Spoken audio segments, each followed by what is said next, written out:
hoje com o pastor Joseph Prince. E olha, igreja, eu quero falar um pouco sobre o que me preocupa e nós vamos continuar o ensinamento da semana passada. Certo?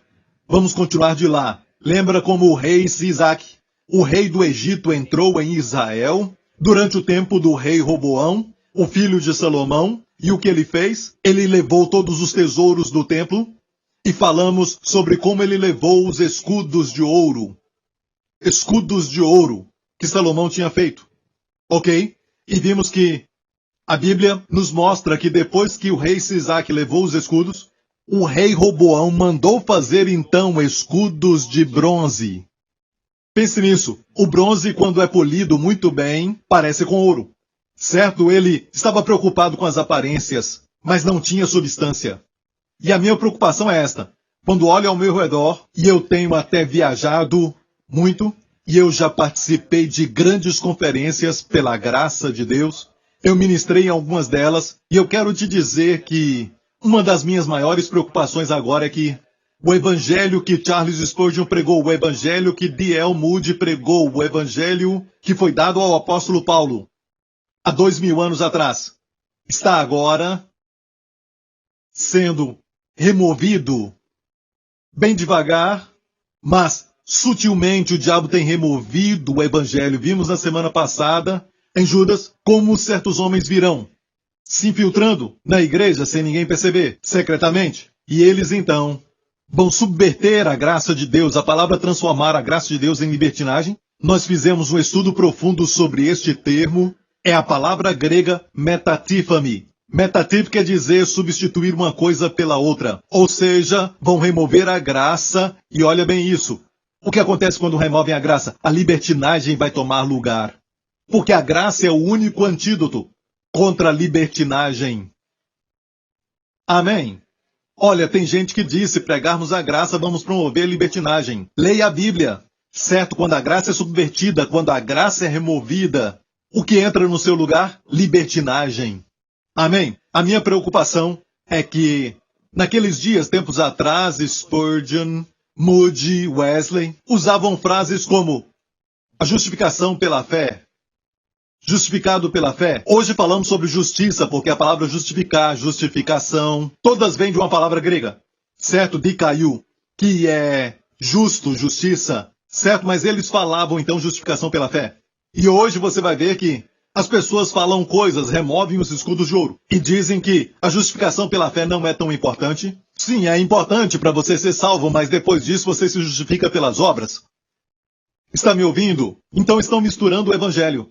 E vimos isso na semana passada, como é perigoso e me preocupa muito, porque eu ouço e eu também assisto muitos pregadores e estou preocupado porque devagar e sutilmente isso está acontecendo. E se você me perguntar por que Deus está fazendo tudo isso por nós, nos colocando nesta posição de ter uma influência, uma voz. Anos atrás eu estava lendo sobre a parábola do semeador e da semente. Aparece em Mateus, Marcos e Lucas. Os 4 tipos de solo. E a Bíblia diz que a mesma semente caiu em diferentes tipos de solo e diferentes colheitas então vieram. Certo? Mas no final da parábola Jesus disse que ninguém acende uma vela e coloca debaixo da cama. Ninguém acende uma candeia e põe debaixo do alqueire, mas coloca no velador para que todo mundo possa ver a luz. Eu não conseguia entender por que isso apareceu justamente depois da parábola do semeador. Mas agora eu entendi completamente. O que Jesus estava falando é que, quando ele acende a sua vela, ele está te dando revelação. Ele ilumina o interior com a revelação. E o que ele vai fazer? Não vai te esconder. Não te coloca debaixo da cama ou debaixo de um alqueire, mas vai te colocar na igreja, numa plataforma para que todo mundo escute essa mensagem e essa revelação que ele deu para você. Não é por sua causa, mas é por causa da palavra, da revelação e da luz que ele deu para você. Posso ouvir um amém, igreja? Ele nos colocou numa plataforma para pregar o evangelho da graça. Não importa quem se levanta contra a graça e tudo isso, porque sabemos que se Deus dá poder de influência para alguém, que podemos dizer, mas se as suas palavras caem por terra e a nossa fica, caso encerrado. Certo? E o fato é que Deus tem nos dado uma plataforma para que o evangelho da graça atinja todos os 4 cantos do mundo. As pessoas da Rússia estão ouvindo, as pessoas da África do Sul também estão ouvindo, pessoas da América estão ouvindo e pessoas da América do Sul também estão ouvindo de uma maneira tremenda. E eu te digo isso, igreja, a igreja do Senhor Jesus está indo muito bem. E Deus está restaurando o evangelho nesses últimos dias. Está me ouvindo? E escute bem isso. Vou colocar bem assim, você sabe que eu gosto de mostrar a lei da primeira menção em qualquer assunto. E a primeira menção sobre Satanás, a primeira menção de algo que sai da sua boca, a primeira tentação que ele realizou no Jardim do Éden, a primeira vez que ele falou com Eva, ele disse isso em Gênesis 3. Ora, a serpente era mais astuta que todas as animais do campo que o Senhor Deus fez. E esta disse à mulher, é assim que Deus disse, não comereis de toda a árvore do jardim? Olha que audácia do diabo, e esta é a primeira de todas as tentações. Nem estou falando do comer da árvore, certo? A primeira das tentações é a audácia do diabo de dizer que Deus é avarento. Deus não é um Deus tão bom quanto você pensa que ele é. As pessoas pensam que é muito bom para ser verdade. Deus não é tão bom como a Bíblia fala que ele é. Certo? É muito bom para ser verdade. Mas não se esqueça. No capítulo anterior, o capítulo 2, Deus falou para o homem. Foi a primeira coisa que ele disse ao homem. De toda árvore do jardim comerás livremente. Certo? Quero que você continue pensando nisso. Não só ele diz que pode comer. Diga livremente. Uau, diga livremente. Livremente. A primeira coisa que Deus fala para o homem não era uma proibição. Mais tarde Deus disse, não comerás daquela árvore. Amém? Aquela árvore não é boa. Mas olha para isso. Olha para a alternativa. Deus falou para o homem. A primeira coisa que ele falou não foi uma proibição, mas foi uma ordenança. E por falar nisso, a palavra pode não está no original hebraico. É a palavra que algumas traduções dizem, deverás comer livremente. De toda a árvore. E Adão e Eva eram os únicos. Nós estamos falando de muita provisão, igreja. Nós estamos falando de superabundância. Para um casal. Não só isso, mas Deus disse, poderás comer livremente de toda árvore. E olha a audácia do diabo. Deus é tão generoso e o diabo vem até Eva. E ela não tinha sido formada quando Deus falou para Adão, então Adão tinha essa responsabilidade de falar para ela aquilo. Não falou bem o que Deus disse. O que ele fez foi proibir. Enquanto isso, a primeira palavra de Deus para o homem registrada foi, coma livremente. Não só comer, mas comer livremente de toda a árvore do jardim que eu mesmo providenciei. E é mesmo assim, o diabo sempre vem para você para fazer Deus não parecer generoso. Graças a Deus. Deus mudou tudo isso. O diabo sempre vem para você e tenta falar, sabe, olha, só orar não é bastante, ok? Olha, se você não lutar sozinho, ninguém vai te ajudar, sabia? Você sabe muito bem que você tem que revidar aquilo que aquela pessoa fez. É melhor falar algo, fazer algo. Senão nada vai acontecer, você sabe. Se você não faz nada, nada vai acontecer. Você sabe o que a Bíblia diz, certo? Deus ajuda aqueles que se ajudam, certo? Sabe qual capítulo e versículo? Coisa nenhuma, não está nem na Bíblia. Então, o fato é este. O diabo sempre quer fazer Deus parecer avarento. Você se lembra quando Davi pecou contra Deus? Quando cometeu adultério com a mulher de um outro homem e depois mandou matar o homem? Uau! Isso é acrescentar pecado ao pecado? O que Deus falou com Davi? Ele falou o seguinte, cheque na sua Bíblia. Deus disse assim, Davi, eu dei para você muitas mulheres. Eu te dei. Ele ficou com a esposa de Nabal. Nabal morreu. Isso foi legalmente, ok? A esposa daquele homem, então, que se chamava Abigail, se tornou esposa de Davi. E Deus disse, eu te dei todas as esposas que tem. Eu dei a ti. E Deus disse isso, incrível. E se isso não bastasse? Eu teria te dado mais.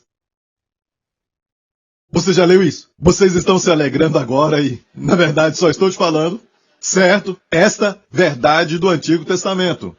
Mas sabe qual é a verdade para nós? Se você não está feliz no seu casamento, e seja qual for a área que você não está feliz, ok? Por que você não pede para Deus por mais no seu casamento? Hoje, mas não é mais mulheres. Ok? Só para você saber. Eu quero te mostrar que o coração de Deus é tão grande. Ah, pastor, eu não acho que... Você pediu para Deus? Ah, pastor, eu fiz o meu melhor. Eu não perguntei isso, eu perguntei, você pediu para Deus? A oração não está nos 10 mandamentos. Os 10 mandamentos falam da força do homem. A oração é algo tremendo, é a graça em ação. Se você pensa que não consegue, e Deus pode, o que você faz? Você pede para Ele. Se tem problema com os filhos e você tenta, se esforça e bate, disciplina, e nada acontece, certo? Você já chegou ao ponto que, em algumas áreas da vida, os seus esforços humanos e a sua luta só trazem frustrações? Por que você não pede para Deus? Aquele que tem todo o poder, aquele que tem toda a influência, aquele que conhece o coração dos seus filhos mais do que eles mesmos se conhecem. Por que você não pede para Ele? Porque pedir é um ato de dependência total. Se você olhar para Jesus no livro em que ele é apresentado como homem, mais do que nos outros, o Evangelho de Lucas, você vai ver mais do que nos outros evangelhos, Jesus orando. Porque como homem, é a nossa postura.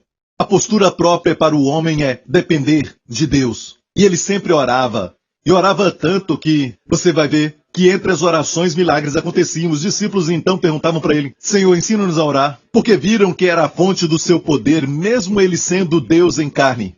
Mas ele operou como homem, dependendo de Deus, o seu Pai. Isso é tremendo. Você olha para as pessoas que são abençoadas e você diz: porque Deus os abençoou, você pediu? Eu não acho que Deus vai me dar isso. Você pediu. Ah, Pastor Prince, sabe, a minha intimidade com a minha esposa, o meu marido, já não está muito boa. Sabe? Você pediu para Deus? Ah, eu acho que pedi sim. Você acha? Você não sabe se pediu para Deus? Certo? Se você pede para alguém importante, você sabe. Você pede para Deus e diz: ah, eu acho que pedi para Deus. Peça para Deus tocar no seu casamento. Ele é um bom Deus. Se você acha que não é o suficiente, peça para Deus. Ele disse para Davi: eu te daria mais. Porque mandou matar o marido dela. Porque você cometeu adultério. E olhe bem isso, cometer adultério é você não confiar em Deus que Ele vai prover.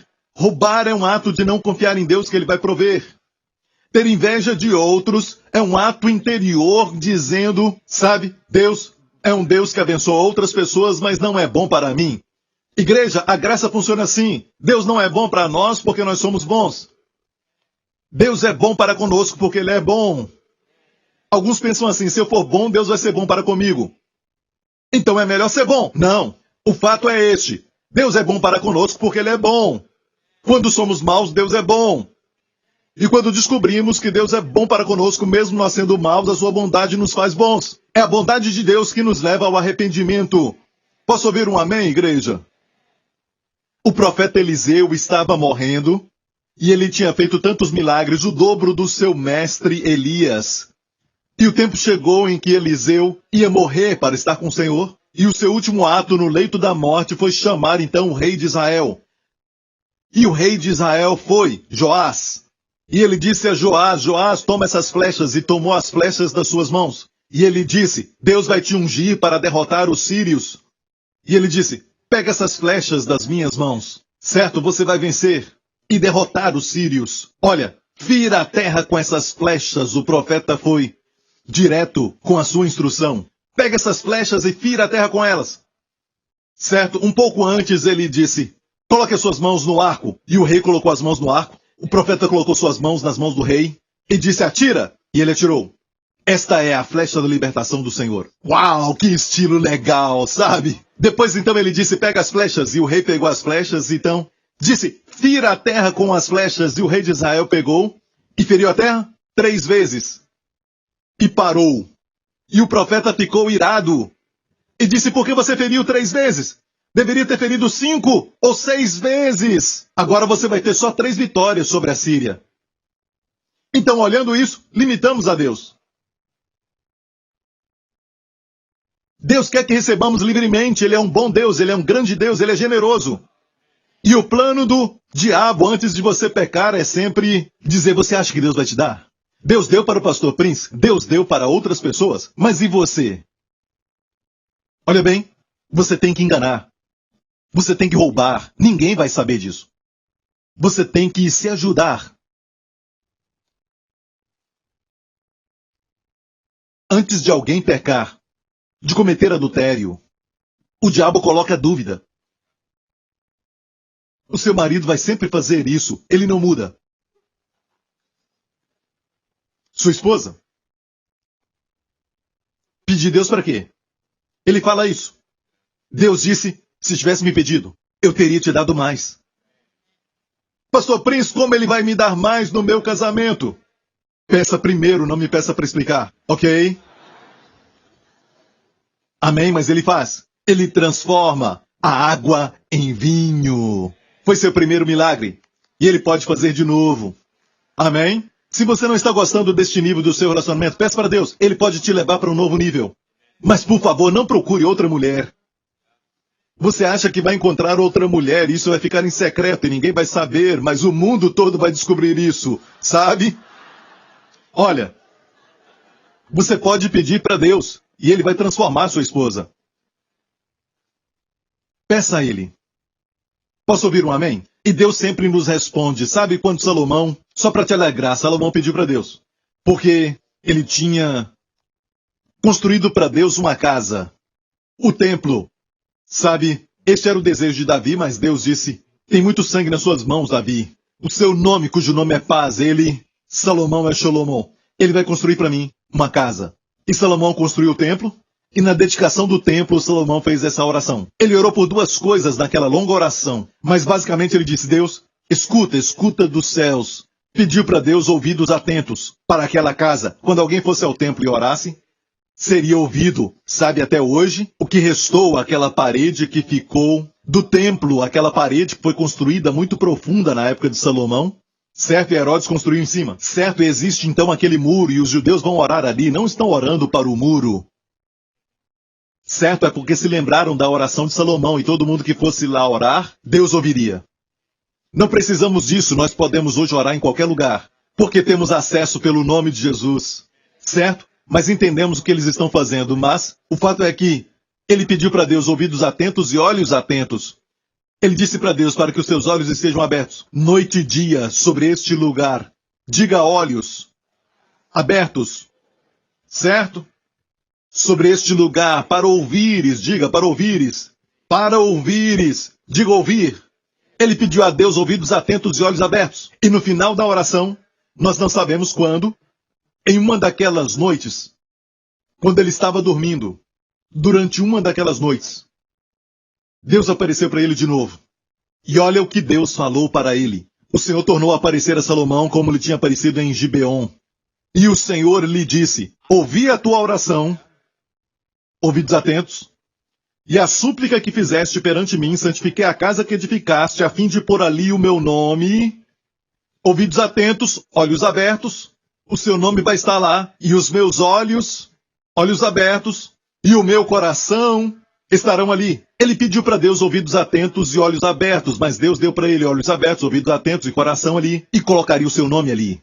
Eu te digo que Deus sempre dá muito mais do que você pede, mas peça. Pelo amor de Deus, peça.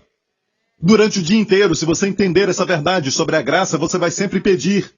Você vai sempre pedir e esse seu pedido vai ser sempre um estilo de vida. Você vai viver a graça, porque a graça é colocar um fim nos seus próprios esforços. Muitos não entendem o que Jesus disse quando ele disse, sem mim nada podeis fazer. Pensamos que esse sem mim, o que ele quis dizer foi que podemos fazer as grandes coisas. Podemos fazer até milagres, podemos curar os enfermos. Pensamos dessa forma, mas sem mim, Jesus disse, não podemos fazer nada. Então, olha bem isso. Isso nos leva à oração. Precisamos orar mais. Devemos orar todos os dias. Alguns ficam irados quando você fala que Deus vai proteger você e a sua família. Bem. Porque se você olhar bem, você vai ver na Bíblia pessoas sofrendo. Eu não quero saber deles. Eu quero saber a respeito de mim e da minha família. E muitas dessas pessoas viveram sem Jesus ser o sumo sacerdote da vida deles. Viveram antes de Jesus. O que eu posso dizer é que eu vou orar por mim e pela minha família. Por que você fica com ciúme, irado, se eu peço para Deus por mim e pela minha família? Por que você não faz o mesmo e ora por você e por sua família? Por que brigar por pessoas que estão buscando de Deus coisas boas? Não tem gente orando o suficiente e quando alguém ora, os religiosos ficam irados. Está me ouvindo? Salomão pediu ouvidos atentos, olhos abertos. Deus deu para ele coração, seu nome, ouvidos atentos e olhos abertos. Ele sempre nos dá mais do que pedimos. Ele é um bom Deus. Então, Pastor Prince, o que você fala sobre a justiça pela fé? Bom, o fato é este. Gosto de falar do Evangelho. E o Evangelho quer dizer o quê? Boas novas. Sabe que alguns estão indo para o inferno porque rejeitaram as boas novas? É mais ou menos assim. Quando veem como Deus é bom, eles dizem, eu não preciso disso, eu vou prover para mim mesmo. É como uma formiga atravessando uma estrada de carros bem larga. E você olha para a formiga e você fica observando aquilo, certo? E você tenta ajudar a formiga e ela diz, não, eu consigo sozinha, olha para mim, eu vou tentar. Eu consigo, vou atravessar em um dia, vou atravessar em 1 minuto. Pobre formiga. O que adianta a formiga atravessar aquela estrada e perder a sua alma? Certo? Parece com isso. Mas essa figura ainda é bem menor comparado com o homem e Deus. Sabe? Mas se eu somente pegasse aquela formiga para carregar no meu dedão, quer dizer que a formiga fez alguma coisa para levantar o meu dedo? De forma alguma. A formiga está descansando. E que dedo é aquele? É o meu dedo. E eu não estou fazendo nenhuma força. Porque é uma formiga. Está me ouvindo, igreja? Deus é um bom Deus. E Deus provê, lembra da história do povo que estava com fome, 5.000 homens, sem contar mulheres e crianças, estavam com fome, e tinha 5 pães e 2 peixes. Jesus proveu para todos. E a Bíblia mostra algo interessante nesta frase do Evangelho de João. Todos os 4 evangelhos falam deste milagre, então esse milagre é muito importante. No relato de João diz, ele deu para eles o tanto quanto eles queriam. Você tem que sublinhar isso na sua Bíblia. Ele deu para eles o tanto quanto eles queriam. Isso é contra a ideia religiosa de que você só pode receber o tanto que Deus quer dar. Não foi essa a realidade daquilo que aconteceu naquele dia. A provisão dos pães e dos peixes foi dada tanto quanto eles queriam. Se estavam com fome, continuavam comendo. Se estavam com fome, comiam, mas quando eles ficaram cheios, disseram basta, a provisão parou, porque eles estavam cheios. Amém? Se fosse um de nós lá, a provisão ia continuar até hoje. Certo, mas o fato é que a provisão parou. Mas depois que a provisão parou, o que sobejou? 12 cestos cheios, ou podemos dizer 12 cestos que estavam cheios de pão e peixe. Deus não é avarento. O diabo sempre quer mostrar Deus avarento. Fazer Deus parecer duro. Está ouvindo, igreja? Então, Paulo falou de dupla maldição, nós vimos isso. Está em Gálatas capítulo 1, e ele disse, maravilho-me de que tão depressa passasseis. Essa é a minha preocupação. Com os cristãos, deveria dizer com o evangelho no mundo inteiro. Estamos ouvindo outro evangelho. E o engraçado é que quando ouve o verdadeiro evangelho dizem isso. Isso é perigoso. É até mesmo muito incrível que quando Deus restaura o evangelho, que são as boas novas, dizem é muito bom para ser verdade. Deus não é tão bom assim. Quando Deus falou a Israel, vos levam à terra, certo? Onde vocês vão viver em casas que vocês não construíram. Escute bem isso. Vocês vão comer de vinhas que vocês não plantaram. Vocês vão beber de poços que vocês não cavaram.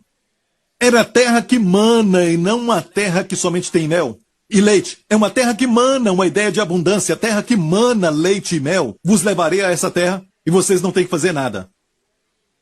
Confie em mim, eu vou expulsar todos os habitantes. Amém? Amém? Deus permitiu gigantes lá porque os gigantes construíram grandes casas. Gigantes cavaram poços profundos. Os gigantes trabalhavam demais. Mas a terra é do Senhor. E ele disse, olha bem, saiam. Eles deixaram tudo para vocês possuírem, desfrutarem. E os 12 espias foram enviados por Israel para espiar a terra. E quando eles voltaram, 10 deles falaram o seguinte, Deus não é tão bom assim. A terra é maravilhosa, sim, é verdade. Olha só o cacho de uvas que 2 homens tiveram que carregar numa vara, um simples cacho de uvas, que agora é o símbolo do turismo de Israel. 2 homens carregando um cacho de uvas no meio em uma vara. Vara, uvas, eu sou a videira. Foi crucificado entre 2 para dar vida abundante para todos nós. Amém? Foi um sinal para eles, de Deus dizendo, eu sou bom e eu estou te dando um aperitivo. Aquelas eram as primícias da minha bondade, tem muito mais nessa terra. Sabe o que falaram para Deus? Não, Deus, nós não vamos entrar. Na verdade, eles falaram, nós não achamos que tu és tão bom assim, que tu vais dar isso para nós, que tu tens força para vencer esses gigantes. Não achamos que tu és capaz. Deus ficou triste. Só 2 deles disseram, A terra é uma terra muito boa, vamos subir e tomar posse dela. Josué e Caleb, sabe o que falaram, apedrejos? Estão pregando muito sobre a graça. Estão enganando o povo, querem destruir o povo. Matemos Josué e Caleb, olha bem, só Josué e Caleb entraram. O resto morreu no deserto. Sabe por que morreram? Porque não creram que Deus era tão bom. Um dos maiores pregadores que Deus está levantando nesses últimos dias é um amigo meu, chamado Joel Osteen. E eu não conheço ninguém que tenha causado um impacto nos descrentes como Joel Osteen. Para mim, ele é um novo Billy Graham. Mas alguns não estão felizes com o seu estilo de pregar, não estão felizes com o seu conteúdo, porque ele sempre prega, Deus é bom, Ele te ama, Ele está sempre levantando as pessoas, falando da bondade de Deus, e é a bondade de Deus que nos leva ao arrependimento. E ele prega assim, mas na verdade, olha, quando eu vejo aquilo que estão falando dele, quando eu ouço essas coisas, eu não fico procurando isso, mas essas coisas pulam em cima de mim, o número de pessoas que são teólogos, os chamados eruditos da teologia, que tentam ser espertos, mas com toda a teologia deles, a teologia seca, quantas pessoas eles salvaram? Joe talvez não tenha tanta teologia como eles têm, mas ele é fiel com aquilo que ele sabe. E quando ele prega, as pessoas são salvas. Há uma senhora que é celebridade na Holanda, e eu ouvi isso de um amigo da Holanda, e ela não gostava de ouvir pregações, mas quando ela ouviu Joel Osteen pregar na TV, ela falou isso para o meu amigo, uma pessoa famosa na Holanda. Ela disse, se este é o tipo de Deus que este pregador está falando, esse é o Deus que ele fala, eu quero ele. Joe está fazendo isso. Ah, ele devia ser mais direto. Se você conhecesse o Joe, eu já estive na casa do Joe, tive um tempo de comunhão com ele. Joe é o mesmo, ele é gentil o tempo todo. E o que você acha que é espiritualidade? Você que tenta jogar pedras e você fala que você é um grande teólogo, certo? E você acha que ele não tem teologia o suficiente. Quantas vidas você já salvou? E olha isso, o evento dele, Noite de Esperança, já salvou muita gente. Literalmente milhares de pessoas. Mas aqueles que estão assistindo, no final ele diz, não queremos terminar o nosso programa sem dar oportunidade para você aceitar Jesus. E literalmente milhares e milhares estão sendo salvos. E você com a sua teologia, quantos você salva? Você sabe como Deus define espiritualidade? Gálatas 6:1. Irmãos, se algum homem chegar a ser surpreendido em alguma ofensa, vós que sois espirituais, sabe quem são os espirituais? Os que restauram, as pessoas espirituais não condenam. Como eles fazem isso? Encaminhai o tal com espírito de mansidão. O espírito de Joel Osteen. Mansidão. E não subestime a mansidão. Davi disse, para Deus, tua mansidão me fez maior. A Bíblia diz, uma língua mansa quebra os ossos. Não menospreze a mansidão de Deus. Olha isso, os espirituais são mansos. Quanto mais Deus te toca, quanto mais você vê Deus, certo? Mais manso você fica. Sabe de algo? Aquele que é espiritual, de acordo com este verso, restaura. Então por que nós não vemos muito mais restauração?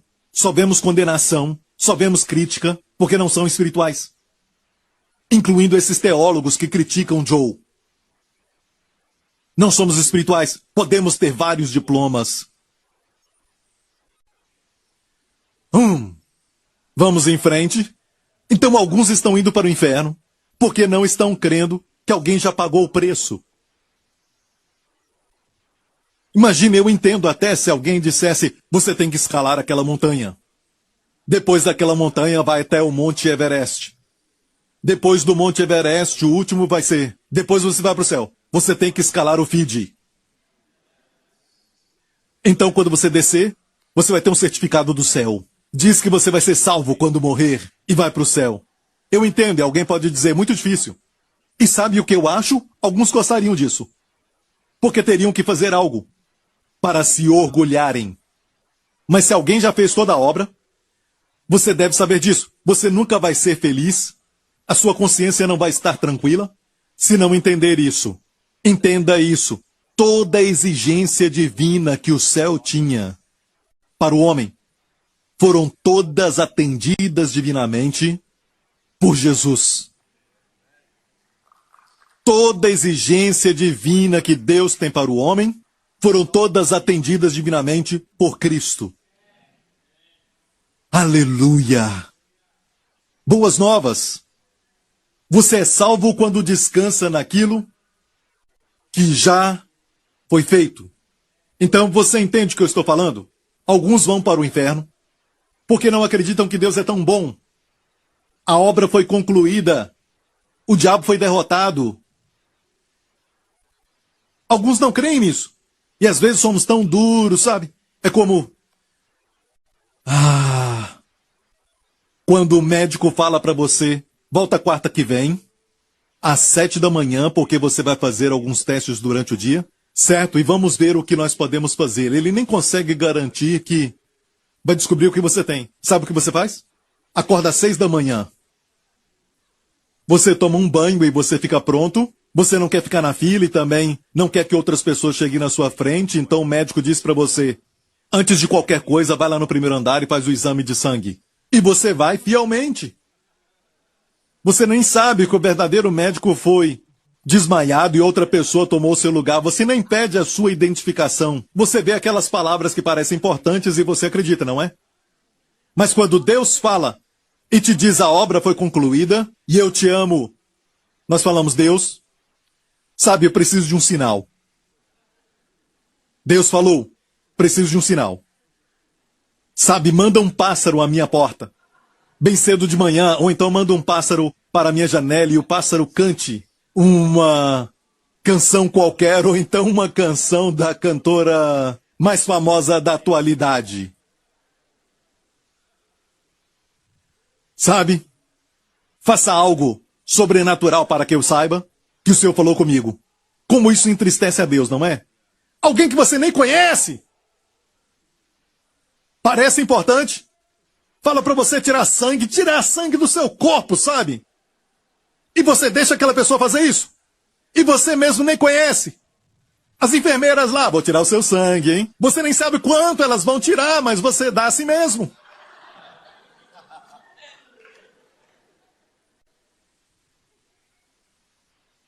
Você não diz, eu não vi você tirar essa seringa de um lugar esterilizado. Isso aí não foi usado antes? Tem muita coisa que pode dar errado, igreja, com o homem. O tremendo com Deus é que nada dá errado. E confiamos no homem. Confiamos no homem o tempo todo. Olhamos para o homem o tempo todo. Por isso estamos frustrados o tempo todo. Deus é um bom Deus. Olha, a Bíblia diz em Gálatas 1, se você prega outro evangelho, escute, maravilhe-me de que tão depressa passasseis daquele que vos chamou a graça de Cristo para outro evangelho. Há uma outra mensagem. Olha, da graça de Cristo, Deus nos chamou para a graça de Cristo, para outro evangelho. Você é removido da graça de Cristo para outro evangelho. Eu disse, você é removido da graça de Cristo para outro evangelho. O que é outro evangelho? Aquilo que não é a graça de Cristo. Hoje, alguns pensam que quem está pregando a graça está pregando uma nova mensagem.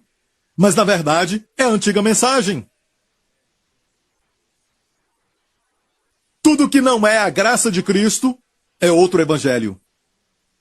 O que acontece quando pregamos outro? O qual não é outro, mas há alguns que vos inquietam e querem transtornar o evangelho de Cristo, mas ainda que nós mesmos ou um anjo do céu vos anuncie outro evangelho além do que já vos tenho anunciado, seja anátema. Ele repete, isso aqui de novo no verso 9. Assim como já disse, agora de novo digo, se alguém vos anunciar outro evangelho além do que já recebeste, seja anátema.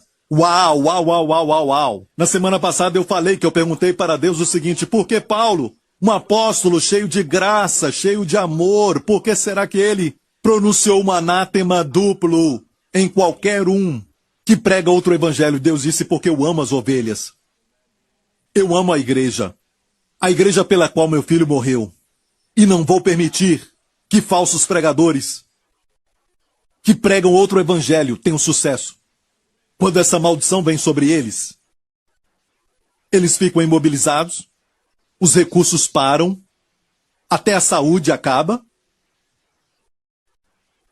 Porque Deus ama o povo, Deus não os ama.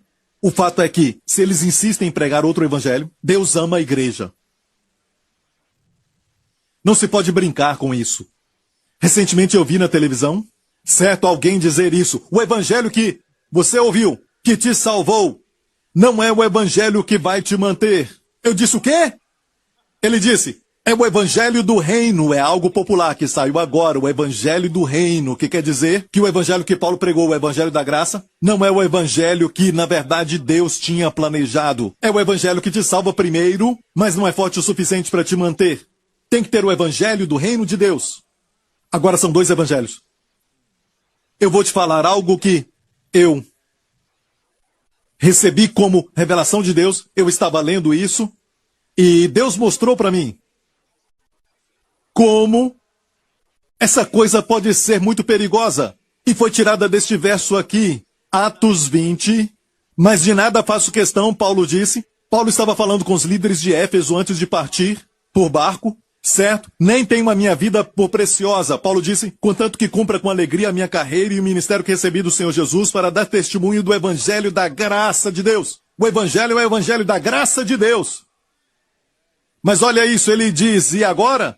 Na verdade sei que todos vós, por quem passei pregando o reino de Deus, não vereis mais o meu rosto. Então o evangelho da graça de Deus e pregar o reino de Deus é o mesmo.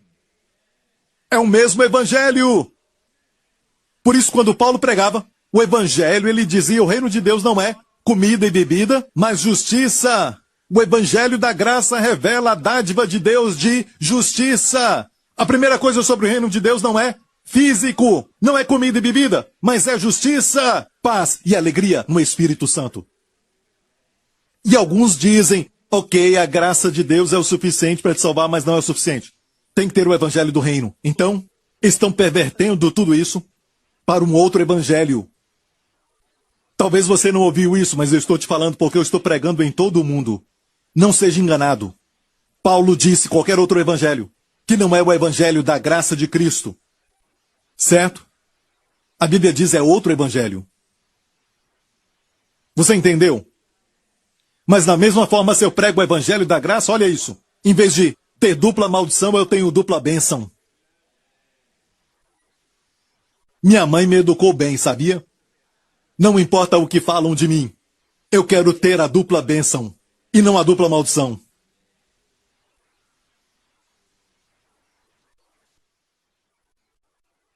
Ok? Agora vamos chegar à conclusão.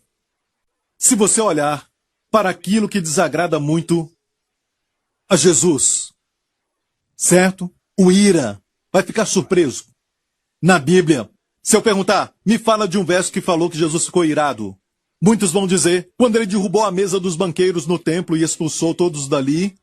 Sim, eu também achava que ele estava irado. Você também pensa assim, mas o Espírito Santo não registrou que ele estava irado. Não está lá. Não diz que ele ficou irado e derrubou a mesa dos banqueiros. Não há nenhum registro disso aí. Nós concluímos lendo a história que ele estava irado, e talvez ele estava ou não, mas não foi registrado isso, e o que foi registrado é para nós estudarmos. O que não foi registrado não podemos discutir com aquilo que está em silêncio. O que foi registrado quando ele ficou irado? Olha Marcos 3. E outra vez entrou na sinagoga e estava ali um homem que tinha uma das mãos mirrada. E estavam observando-o se curaria no sábado. Eles ficaram observando, não duvidavam que ele curaria. Eles observavam para ver se ele ia curar no sábado. Como pode ter uma mente tão fechada assim? Na verdade, todos eles tinham uma mente fechada. E muitos pensam assim, olha, e aqui diz para o acusarem, e disse ao homem que tinha a mão mirrada, levanta-te, eu amo Jesus. Certo? Não lá no canto, vem para o meio. E perguntou-lhes, é lícito no sábado fazer bem ou fazer mal? Salvar a vida? Ou matar? E eles calaram-se. Próximo. E olhando para eles em redor com ira. Este é o único lugar nos evangelhos. Você pode pesquisar. É o único lugar nos evangelhos que diz que Jesus se irou e foi registrado. No grego orgi. certo? Ira. Essa palavra é usada, orgue é usada para a ira de Deus, para a ira do homem. Estou falando de Jesus. Nos evangelhos, não há registro de que ele ficou irado. Nós concluímos que ele ficou irado quando disse, vós hipócritas, ou virou as mesas. E eu até creio que ele ficou irado, mas não está registrado. E quando está registrado, Deus quer que estudemos. Sabe o que o Espírito Santo quer dizer? Estude aquilo, por que ele ficou irado. Ele ficou irado pela falta de graça. Eu disse ele ficou irado pela falta de graça. Olha, talvez você até pensaria, o melhor momento para Jesus ficar irado era quando a mulher tinha cometido adultério. Estava na frente de Jesus. Jesus poderia dizer, como você pode cometer adultério? Isto é horrível! E Jesus ficou irado com ela. Antes de te perdoar, eu tenho que ficar irado primeiro. Isso não foi registrado. Seria ótimo para Jesus mostrar sua ira e agradar muitos. Isso não é incrível? E Deus é contra o adultério.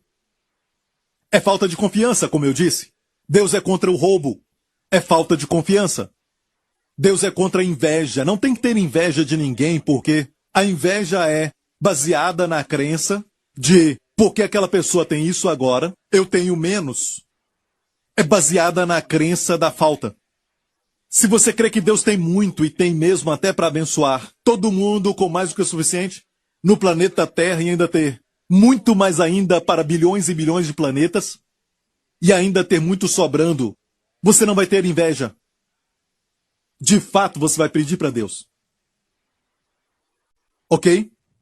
A única vez que ele ficou irado foi quando faltou a graça.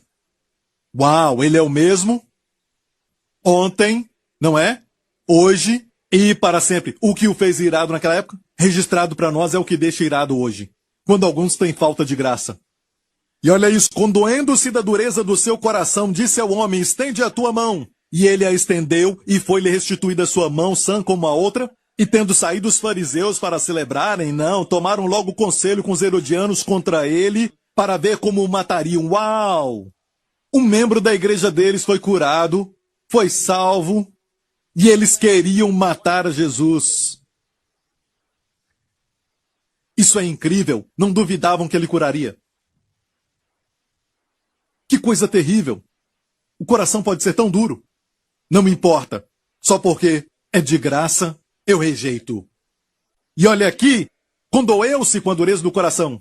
O que entristece é Jesus, porque cristãos gostam de usar a palavra. Ah, sabe de algo? Eu estou triste, porque o Espírito Santo em mim está triste. E geralmente, sabe, os pentecostais sabem dizer isso. Eu me entristeci por alguma coisa que eles não aprovam. Não gostam de um líder que chegou e eles dizem, eu não sei porquê, mas eu me entristeci com ele. Eu acho que é o Espírito Santo. Não, você está com inveja. Ou uma irmã chega com muita maquiagem. Tem algo errado com essa irmã e eu não sei o que é. Eu acho que o Espírito Santo em mim se entristeceu. Não, você está com inveja porque ela é mais bonita. E nenhum deles diz, Senhor, eu estou com inveja, me ajuda. O Senhor é tão bom, me muda, porque eu não quero ser assim. O meu coração está errado, Jesus, eu estou com inveja, isso tudo é inveja. Com ciúme, me muda. O Senhor amaria isso. Mas nós nunca fazemos isso. Nós cobrimos isso com termos religiosos, espirituais. O Espírito ficou triste. O que entristece o Espírito Santo? Efésios. E não entristeçais o Espírito Santo. Olha que interessante. A palavra entristecer aqui é a palavra lupio. No grego, entristecer, no grego lupeu. Voltando a Jesus de novo, condoendo-se pela dureza do coração, é sulupeu. E este su é um acréscimo com, é uma conjunção com. Sulupio quer dizer doer-se com. É só isso, é o que quer dizer. E o lugar onde diz que Jesus se doeu é a mesma palavra usada para quando o Espírito Santo se entristece. O que entristece a Jesus entristece o Espírito Santo, porque os dois são um, você entende? E a verdade é esta, o Espírito Santo e Jesus se entristecem com a mesma coisa, o que é? Falta de graça. Volta a parte do Espírito Santo em Efésios. E não entristeçais, olha, começa com a conjunção e. Quer dizer o quê? Tem que ler o verso anterior. Vamos ler o verso anterior. Não saia da vossa boca nenhuma palavra torpe, mas só a que for boa para promover a edificação, para que dê graça aos que a ouvem. Quando você fala, deve falar de tal modo que dê favor imerecido, a palavra de graça, e o Espírito Santo fica alegre. Mas quando você fala para as pessoas aquilo que as pessoas merecem, você diz, eu falei para ele algumas verdades, ele mereceu. Entristece o Espírito Santo. Na verdade, de vez em quando você deve usar algumas palavras, e eu sei que alguns homens de Deus usaram essas palavras. Até o apóstolo Paulo. Mas olha bem, eles usaram de uma forma que testava aquela tal cobertura da justiça própria. Usavam palavras fortes contra a justiça própria. Até Jesus nunca repreendeu as prostitutas, os cobradores de impostos, os pecadores. Ele não disse para eles, vocês são víboras, ai de vós nunca. Mas para os fariseus, sim. Para rasgar aquela cobertura, aquela roupa, a cobertura da justiça própria. Temos que renovar nossa mente sobre a maneira que a nova aliança funciona. O que o entristece? Veja, suas palavras devem dar o quê? Favor imerecido. Pastor Prince, eu nunca vou falar isso para o meu marido. Você deve falar palavras boas para o seu marido. Não vou falar antes dele deixar aquele vício, aquela coisa, eu não vou falar nada para ele. Sabe de algo? Você não entendeu a graça.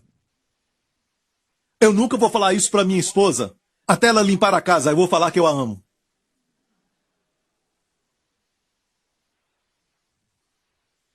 Você deve ser um pouco mais romântico.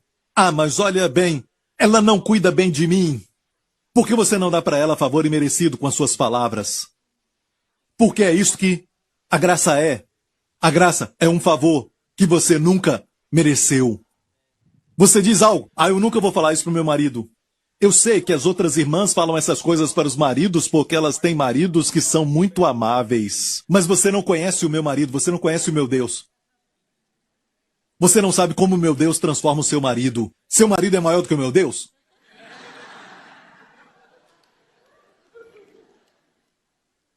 Você pensa na fraqueza do seu marido demais. E você pensa no poder e na habilidade do meu Deus muito pouco.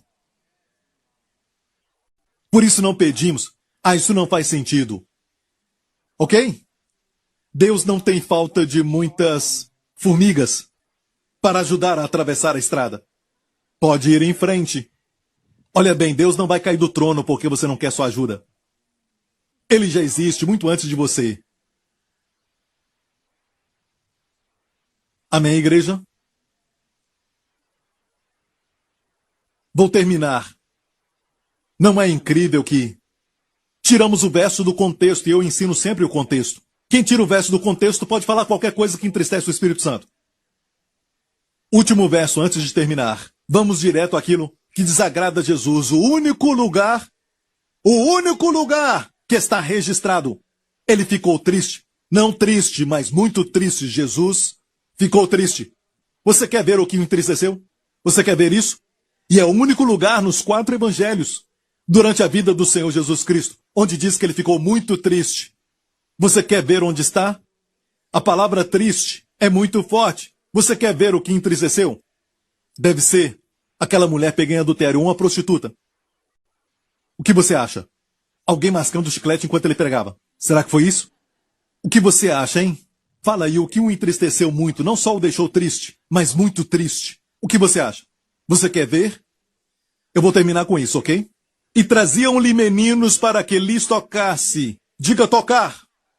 Tudo que os pais queriam era que Jesus tocasse nos seus filhos. Tocar, porque eles viram que um toque curava os enfermos, um toque limpava os leprosos, um toque abria os olhos dos cegos. Tudo o que queriam era um toque. O que os pais queriam?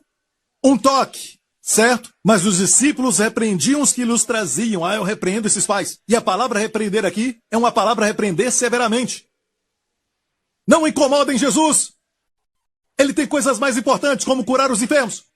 Foram duros, repreenderam severamente.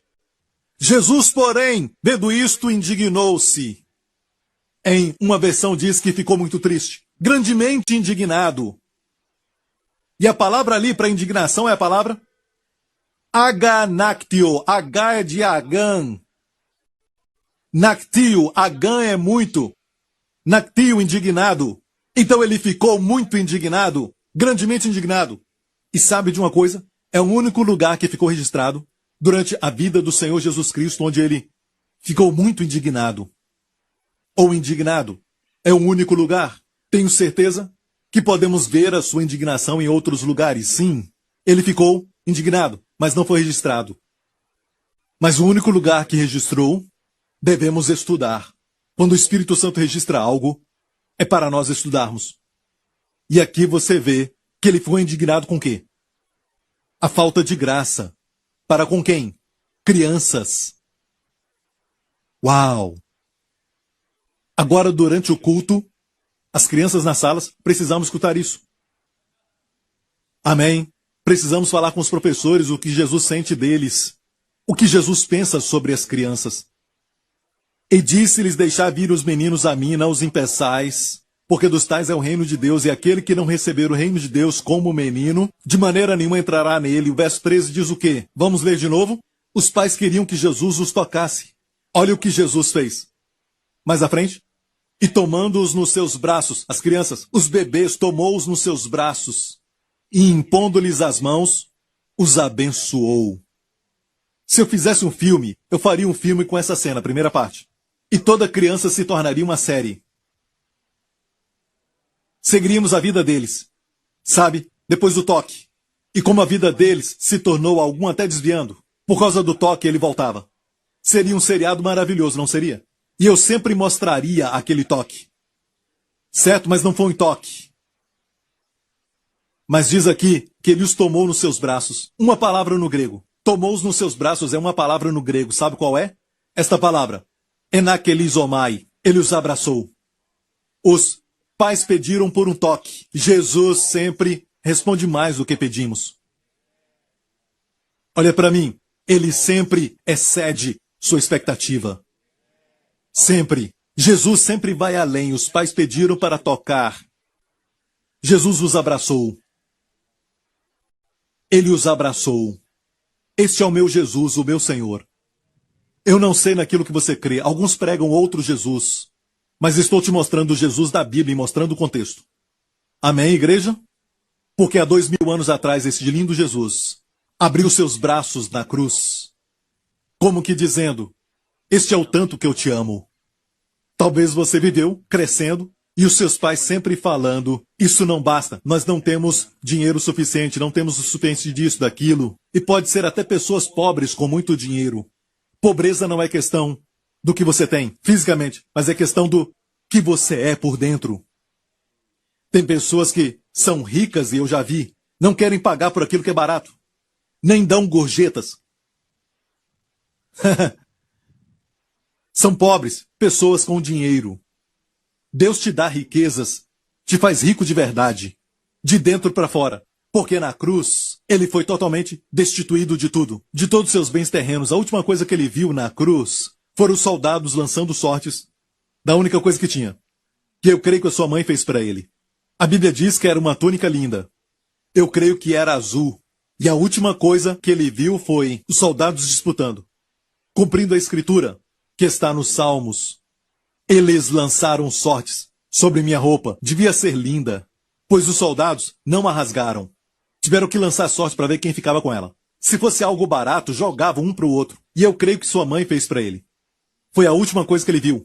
Coberto de sangue. E eu acho que não tinha nada cobrindo o seu corpo. Ele estava completamente nu. E não foi a primeira vez. Ele ficou nu na corte quando os soldados vieram e tiraram a sua roupa. A Bíblia diz que fizeram isso. Tiraram a sua roupa na frente de muitos soldados, que bateram nele e zombaram dele. Batiam nele com uma vara. E por quê? Porque o homem pecou contra Deus. E o homem ficou nu.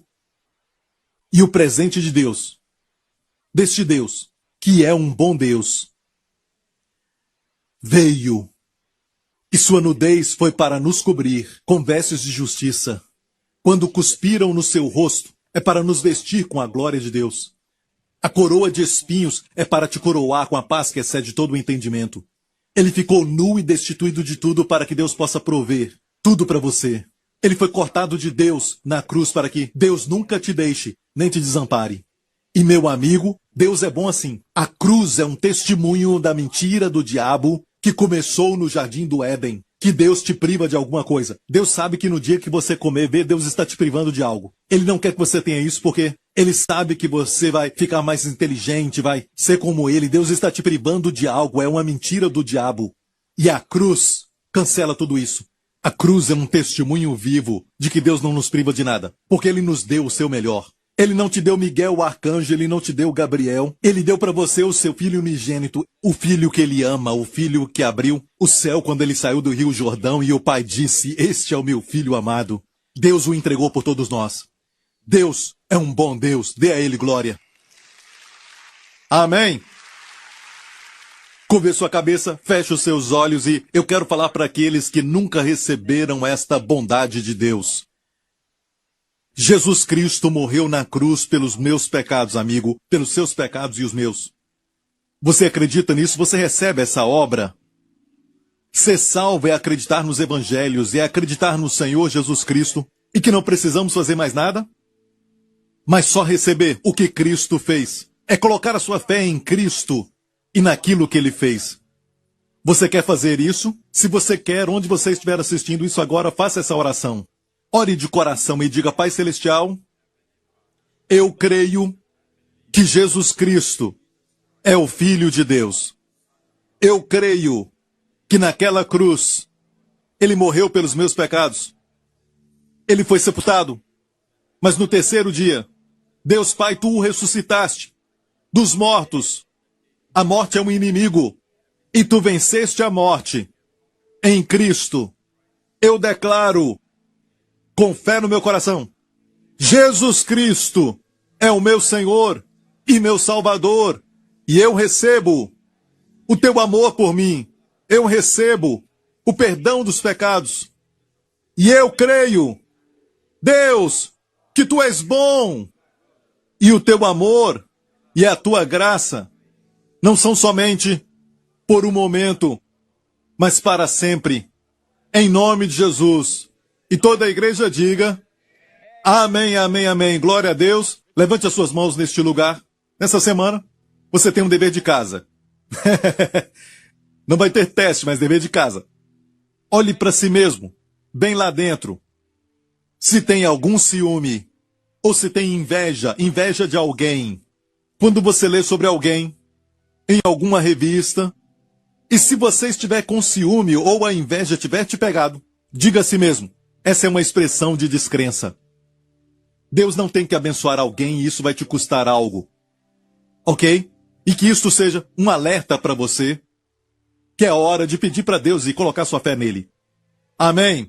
E olha bem isso. Ei, por que você não é aquele que eles invejam?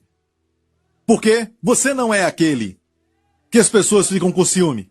É a palavra abençoado na Bíblia. Ser invejado são aqueles que confiam no Senhor. Levante suas mãos. Que o Senhor te abençoe nessa semana com as bênçãos de Abraão e com as bênçãos de Deuteronômio 28. Que o Senhor resplandeça o seu rosto sobre ti, te proteja, te guarde. Proteja também a sua família nessa semana. De tudo que é contagioso, de toda enfermidade e doença, de todo acidente, de todo perigo e mal. E de todos os poderes das trevas pelo seu sangue derramado. Que Ele te conceda favor sobrenatural. Que você tenha favor com os homens. Por onde você for, que as portas que não são boas para você se fechem. E as portas pelas quais Deus quer que você entre sejam abertas. Que o Senhor levante o seu rosto sobre cada um de vocês. E conceda a você e aos seus sua shalom, bem-estar, plenitude e paz. Em nome de Yeshua HaMashiach. Amém e amém. Obrigado por sintonizar no programa de hoje. Esperamos que tenha sido uma bênção para a sua vida. Para mais informações sobre o programa da Igreja New Creation, acesse o site ncctv.org.sg. Lá você poderá se inscrever para receber um devocional diário do pastor Joseph Prince. Seja incentivado e fortalecido todos os dias e saiba o quanto Deus lhe ama através desses devocionais. Acreditamos que o seu dízimo pertence à igreja que você frequenta e oramos para que você seja grandemente abençoado, altamente favorecido e profundamente amado.